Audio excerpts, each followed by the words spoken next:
Jadi kemarin gua rame-rame di mention karena ada yang kenalan baru 2 minggu langsung lamaran. Kemudian para pemuda tersesat yang sudah lama nonton saya tahu dong cerita saya bahwa saya malah kenalnya jam 5, tunangannya atau lamarannya jam 6 tuh. Itu pun kepotong maghrib. Kalau gak maghrib jam 5:30. Tapi ini jadi hal yang menarik buat kita yang mau menikah sih. Pertama, cerita gue dulu ya.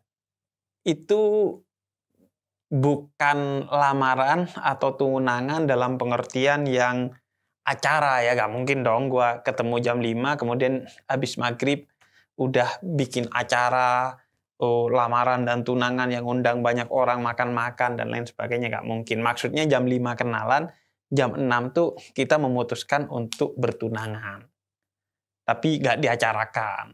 Acara pertunangan atau lamarannya sih beberapa hari setelah itu, setelah kita siap. Cuman itu secara agama sudah kita sepakati dan sahkan bahwa kita bertunangan.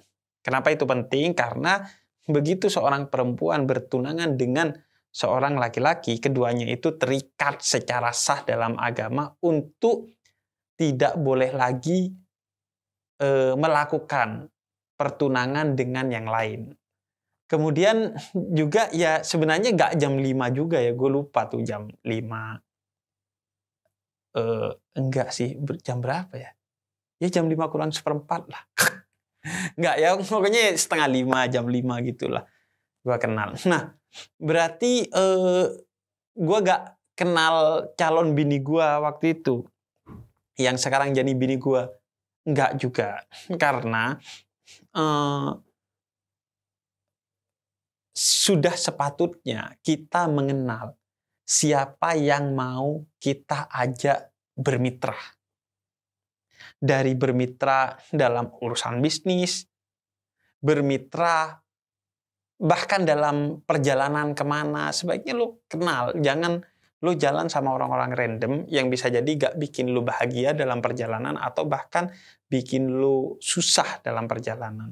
Apalagi dalam pernikahan. Perjalanan seumur hidup yang diikat oleh mitsaqan ghalidha, perjanjian agung kita dengan siapa? Bukan dengan pasangan atau dengan mertua, tapi dengan Tuhan. Sudah sepatutnya harus kenalan. Bukan berarti karena di Islam lu gak boleh pacaran karena itu diartikan mendekatkan lu pada zina, karena umumnya pacaran seperti itu, berarti gue langsung nikahi aja orang yang gue suka. Enggak juga. Islam menganjurkan kita untuk mengenal orang yang mau kita nikahi. Karena ini soal perjalanan seumur hidup dan soal kesakinahan. Apa itu sakinah? Sakinah itu salah satu visi utama dalam pernikahan yang maknanya adalah kedamaian. Nah, kalau lu gak kenal, gimana lu bisa tahu bahwa dia adalah orang yang cocok buat lu dan bisa mendamaikan lu? Karena gue sering bilang bahwa 2 orang baik belum tentu cocok. Sama-sama baik nih, belum tentu cocok. Kayak lu sama orang lain sama-sama baik, kemudian berbisnis, belum tentu cocok. Kita punya mindset yang berbeda, punya strategi yang berbeda, dan lain sebagainya. Bukan berarti ketika gak cocok, berarti salah satunya jahat. Enggak. Makanya gue sering bilang, cerai itu meskipun sesuatu yang sebaiknya dihindari dalam Islam, tapi kalau memang tidak ditemui kecocokan, ya gak masalah. Bahkan cerai bisa jadi wajib kalau sekiranya akan membahayakan salah satu dari keduanya. Dan orang yang memilih jalan perceraian bukan berarti salah satunya buruk dan jahat. Bisa jadi ya karena gak cocok aja dan sudah diupayakan untuk mencari titik temu kecocokan tapi gak ketemu gitu. Nah, karena itu penting tuh kita kenalan. Karena kan gak kenal maka gak sayang kan. Jadi penting. Nah, tinggal kemudian bagaimana cara berkenalannya. Maka dibahas oleh para ulama, salah satunya yang kontemporer atau yang paling baru lah ya, itu Syekh Wahbah Zuhaili dalam karyanya yang berjudul Al-Fiqhul Islami wa Adillatuh. Beliau memberikan rel perkenalan seorang yang mau memadukasi dalam ikatan pertunangan dan pernikahan. Itu adalah yang pertama dengan mencari tahu pasangan masing-masing. Jadi kayak waktu itu gue mencari tahu tentang calon bini gue. Dari mana? Dari yang pertama informasi yang ada di sekitar calon bini gue yang valid. Saudaranya lah, atau temen gue yang punya adik perempuan yang biasanya kenal sama calon bini gue minta info dari dia, atau tetangganya, dan lain sebagainya. Relatif mudah untuk keturunan Arab karena mereka biasanya punya ikatan. Jadi gue punya saudara gue di mana gitu, gue punya saudara gue di mana, yang hidupnya biasanya berkoloni gitu di kampung Arab. Nah, buat kalian mungkin agak susah, tapi gue rasa bisa. Karena kan pasti lu bisa lihat dari teman sekolahnya, yang mungkin ada yang kenal dengan lu, atau saudara lu, atau gimana gitu. Atau sekarang sih simpelnya lihat dari medsosnya. Walaupun medsos sering kali pencitraan. Tapi kan lu juga punya platform-platform lain untuk mengenal dia. Jadi pertama, mengenal dari orang-orang yang ada di sekitarnya, yang kenal dia dan bisa memberikan info secara valid kepada lu. Nah, yang kedua, lu bisa mengutus orang dari keluarga lo yang bisa dipercaya, bisa mencari tahu, mendapatkan kesimpulan lah, untuk pergi ke calon bini lo dan meminta informasi-informasi yang dibutuhkan. Apa aja informasi yang dibutuhkan. Dan itu harus layer selanjutnya udah. Karena kan bisa jadi keluarganya ya gak bisa lo nanya yang aneh-aneh, atau bisa jadi keluarganya memberikan informasi yang bias dan lain sebagainya. Karena itu step kedua tuh. Jadi lo ngutus dia. Kemudian yang ketiga, kalau lo emang, wah udah oke juga nih informasinya. Yang ketiga, lo datang langsung dengan ditemani mahram lo. Syukur-syukur lo masih punya orang tua, atau kalau enggak saudara lo, atau kalau enggak keluarga lo, untuk menemani lo ketemu dengan keluarganya dia bersama si calon bini yang ingin lo ketahui. Lo bisa ketemu di sana, lu bisa ngobrol di sana, lu bisa tanya apapun di sana. Gak enak Bib, ada orang tua kita atau saudara kita dan orang tua dia dan saudara dia. Nah, kalau dalam tradisi gue biasanya tuh kita dijauhin tuh. Jadi di ruang tamu, kemudian kita ngobrolnya tuh di tempat yang agak jauh, misalnya di taman, di taman ruang tamu itu di sebelahnya kan misalnya ada tamannya. Ya udah di sana gitu. Yang masih kepantau sama kita, ya udah lo ngobrol tentang hal-hal yang nggak aneh-aneh tentunya, tapi lo butuhkan untuk mendapatkan informasi. Ini baik cowok ke cewek ataupun cewek ke cowoknya, sama-sama saling menggali. Bukan berarti yang harus menggali hanya cowoknya, enggak. Cewek juga berhak memilih siapa yang mau dia nikahi. Bahkan orang tua sepatutnya tidak melarang ceweknya menikahi cowok pilihannya jika cowok pilihannya itu bukan aneh-aneh. Tapi gak kaya, Bib. Itu gak aneh. Tapi gak tampan. Itu juga gak aneh. Orang tua hanya membimbing, memberi masukan. Kalau dia milih, ya terserah. Karena gak tampan menurut kita, gak kaya menurut kita. Mungkin itu bukan kriteria bagi anak kita. Tapi suka mabuk, Bib. Nah, kalau itu baru harus dihadang tuh perempuan dari memilih cowok yang tidak dibenarkan secara syariat. Nah, kemudian setelah itu yaudah, lu minta waktu. Kalau lu butuh satu kali pertemuan gak cukup, lu minta waktu untuk ketemu lagi, beberapa kali. Yang penting ditemani oleh mahramnya.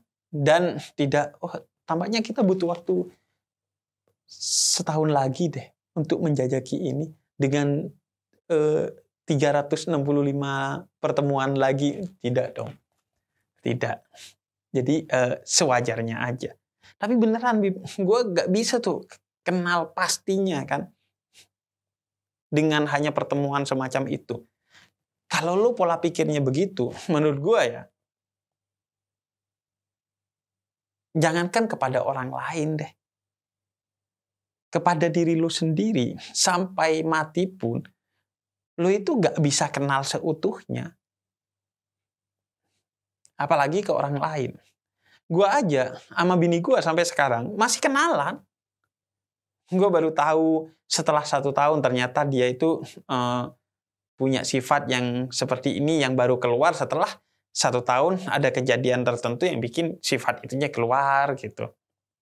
Kemudian gue tahu bahwa dia ternyata punya bakat ini dan itu di tahun kedua, di tahun ketiga. Bahkan gue sering cerita bahwa gue tahu bahwa diri gue itu suka makan buah durian itu saat umur gue udah 20 sekian. Atau bahkan udah menjelang 30. Dulu gue nyangka gue gak suka buah durian karena gue gak pernah suka permen durian, es krim durian, dan semua olahan durian saat kecil tuh. Baunya aja gue bikin muntah. Karena dulu di masjid itu biasanya ada orang yang ngasih permen durian gitu ketika kita maulidan. Dan gue gak suka. Ternyata gue itu gak suka olahan durian, tapi suka buah duriannya. Itu gue kepada diri gue sendiri, apalagi kepada yang lain. Makanya, kalau gue, aneh kalau lu sampai pacaran bertahun-tahun dengan asumsi untuk bisa kenal. Gak akan mungkin lu bisa kenal secara utuh. Karena kata Jalaluddin Rumi, seorang spiritualis muslim, manusia itu bukan tetesan di tengah samudra, tapi samudra dalam bentuk tetesan. Luas banget kita ini. Gak mungkin lo bisa kenal kepada diri lo sendiri, apalagi calon bini lo. Jadi kita kenalan sewajarnya, secukupnya tentang hal-hal yang menurut lo menjadi prinsip dalam berumah tangga. Apa prinsip lo dalam berumah tangga? Gue prinsipnya urusan duit itu strike banget, harus ketat. Ya udah, lo bikin perjanjian pranikah. Nggak apa-apa kok dalam Islam. Atau lo bikin kesepakatan-kesepakatan soal itu.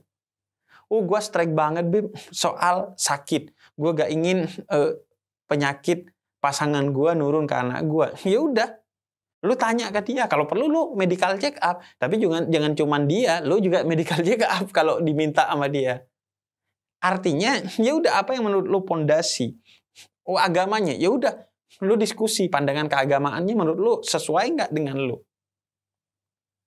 Apa yang menurut lu penting sebagai pondasi? Karena itu, sebelum lu memilih siapa yang mau lu nikahi, lu harus tahu kriteria lu itu seperti apa untuk kemudian lu jajaki kepada calon yang mau lu nikahi. Sehingga lu bisa kenali pondasi-pondasinya. Oke nih, udah ketemu pondasi-pondasi berpikirnya, emosinya, ekonominya, kesehatannya, udah klik. Tapi kan bisa jadi gue gak kenal detail-detailnya. Nah, soal detail-detailnya, mari kita merujuk kepada ayat yang biasanya ada di undangan-undangan pernikahan kita. Yaitu surat Ar-Rum ayat 21. Wa min ayatihi an khalaqalakum min anfusikum azwajan. Ada 2 kata yang menarik di sini. Pertama, Allah katakan min anfusikum. Dan di antara kebesaran Allah adalah menciptakan pasangan kalian min anfusikum, dari jenis kalian sendiri. Artinya, pasangan lo itu adalah seperti lo juga. Pasti ada kekurangan. Pasti ada kehilafan nanti. Pasti ada kesalahan dalam perjalanan rumah tangganya dengan lo. Maka tugas lo membesarkan hati lo, menjauhkan pikiran lu untuk bisa menerima kekurangan, kehilafan, dan kesalahan pasangan lu guna saling memaafkan sebagaimana dia menerima dan memaafkan kekurangan, kehilafan, dan kesalahan lu agar kalian berdua bisa berjalan bersama menuju kesempurnaan. Karena kalau lu nyari yang sempurna, gak kira ada. Begitu kata Quran, min anfusikum, dia itu seperti lu. Lu suka marah, dia juga ada kekurangan. Lu begini dan begitu, negatif, dia juga ada. Dia manusia biasa. Kalau lu nyari yang sempurna, gak dapet. Makanya pada batas tertentu, kenali sewajarnya. Setelah itu gambling. Ya emang gambling. Tapi kan lu gambling di bawah naungan Tuhan, perjanjian dengan Tuhan, di mana Tuhan akan ikut serta dalam pernikahan lu sehingga semua baik-baik aja, asalkan lu sejak awal tahu bahwa dia itu pasti punya kekurangan dan akan melakukan kesalahan kecil atau besar, sekarang atau nanti, cepat atau lambat, sadar atau tidak sadar, langsung ataupun tidak langsung, pokoknya pasti. Tinggal kemudian lu membimbing dia, memaafkan dia, bisa menerima. Ini bukan cuma cewek ke cowok, cowok ke cewek juga. Nah, yang kedua, di ayat itu disebutkan azwajan, pasangan. Artinya, namanya pasangan, keduanya ini sama-sama nggak punya kesempurnaan dan tidak sempurna, tinggal kemudian dipasangkan agar memiliki peluang untuk semakin baik menuju kepada titik kesempurnaan. Walaupun lu gak akan pernah sempurna karena lu bukan nabi dan rasul. Gua, lu, dia, siapapun selain nabi dan rasul, dia gak sempurna. Kita hanya menuju kesempurnaan. Di rumah tangga setiap hari lebih baik. Begitu kata Nabi. Seorang muslim setiap harinya harus lebih baik dari hari-hari sebelumnya. Jadi, jangan berharap yang sempurna. Justru kesempurnaan itu ketika azwajan, disatukan pasangan ini antara cowok dan cewek. Jadi itu yang terjadi sama gue. Gue kenali dulu dia, calon bini gue dulu, dan dia diberi kesempatan untuk mengenali gue gitu. Dan biasanya kalau dalam tradisi gue yang duluan nyari info tentang dia sampai gue srek, kemudian gue datang ke dia untuk mengabarkan bahwa gue pengen nikah sama dia. Dan biasanya dia dan keluarganya baru tuh mencari tahu tentang gua dan segala informasi yang dia butuhkan sebagai pondasi untuk memulai rumah tangga. Kira-kira gitulah ya. Setelah itu ya nikahi. Ada kekurangan, kehilafan, kesalahan, pasti. Kalau masih bisa ditolerir secara agama, ya udah lo tolerir. Kalau nggak bisa, ya udah lo akhiri. Masing-masing akan dipertemukan dengan pasangan terbaiknya nanti. Jangan anggap perceraian itu sesuatu yang haram. Dia bisa jadi wajib kalau memang itu jalan terbaik bagi seorang pasangan. Artinya kalau nggak gitu akan membahayakan salah satu atau keduanya atau bahkan dengan anaknya yang udah dimiliki oleh keduanya. Jadi pada akhirnya ada gamblingnya nikah. Sebagaimana segala sesuatu juga ada gamblingnya. Apapun ada gamblingnya. Karena kita manusia dengan segala keterbatasannya. Yang nggak pernah gambling itu hanya Tuhan. Karena Dia yang Maha Tahu dan Maha Pasti dalam segala hal.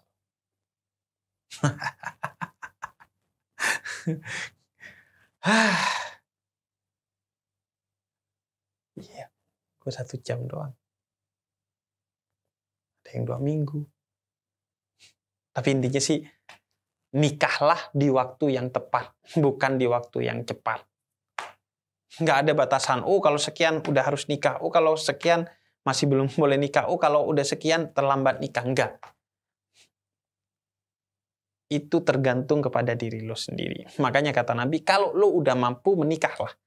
Kalau lo udah mampu. Sayyidah Khadijah menikahi Nabi umur 40. Sayyidah Aisyah menikahi Nabi di bawah umur 20.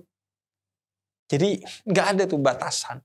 Batasan itu tidak ditentukan oleh orang lain, tapi ditentukan oleh diri kita. Kalau kita ngerasa mampu, jangan aniaya diri kita dengan menunda-nunda pernikahan. Kalau kita belum mampu, jangan aniaya diri kita dengan dipaksakan menikah hanya karena grup WhatsApp keluarga Anda.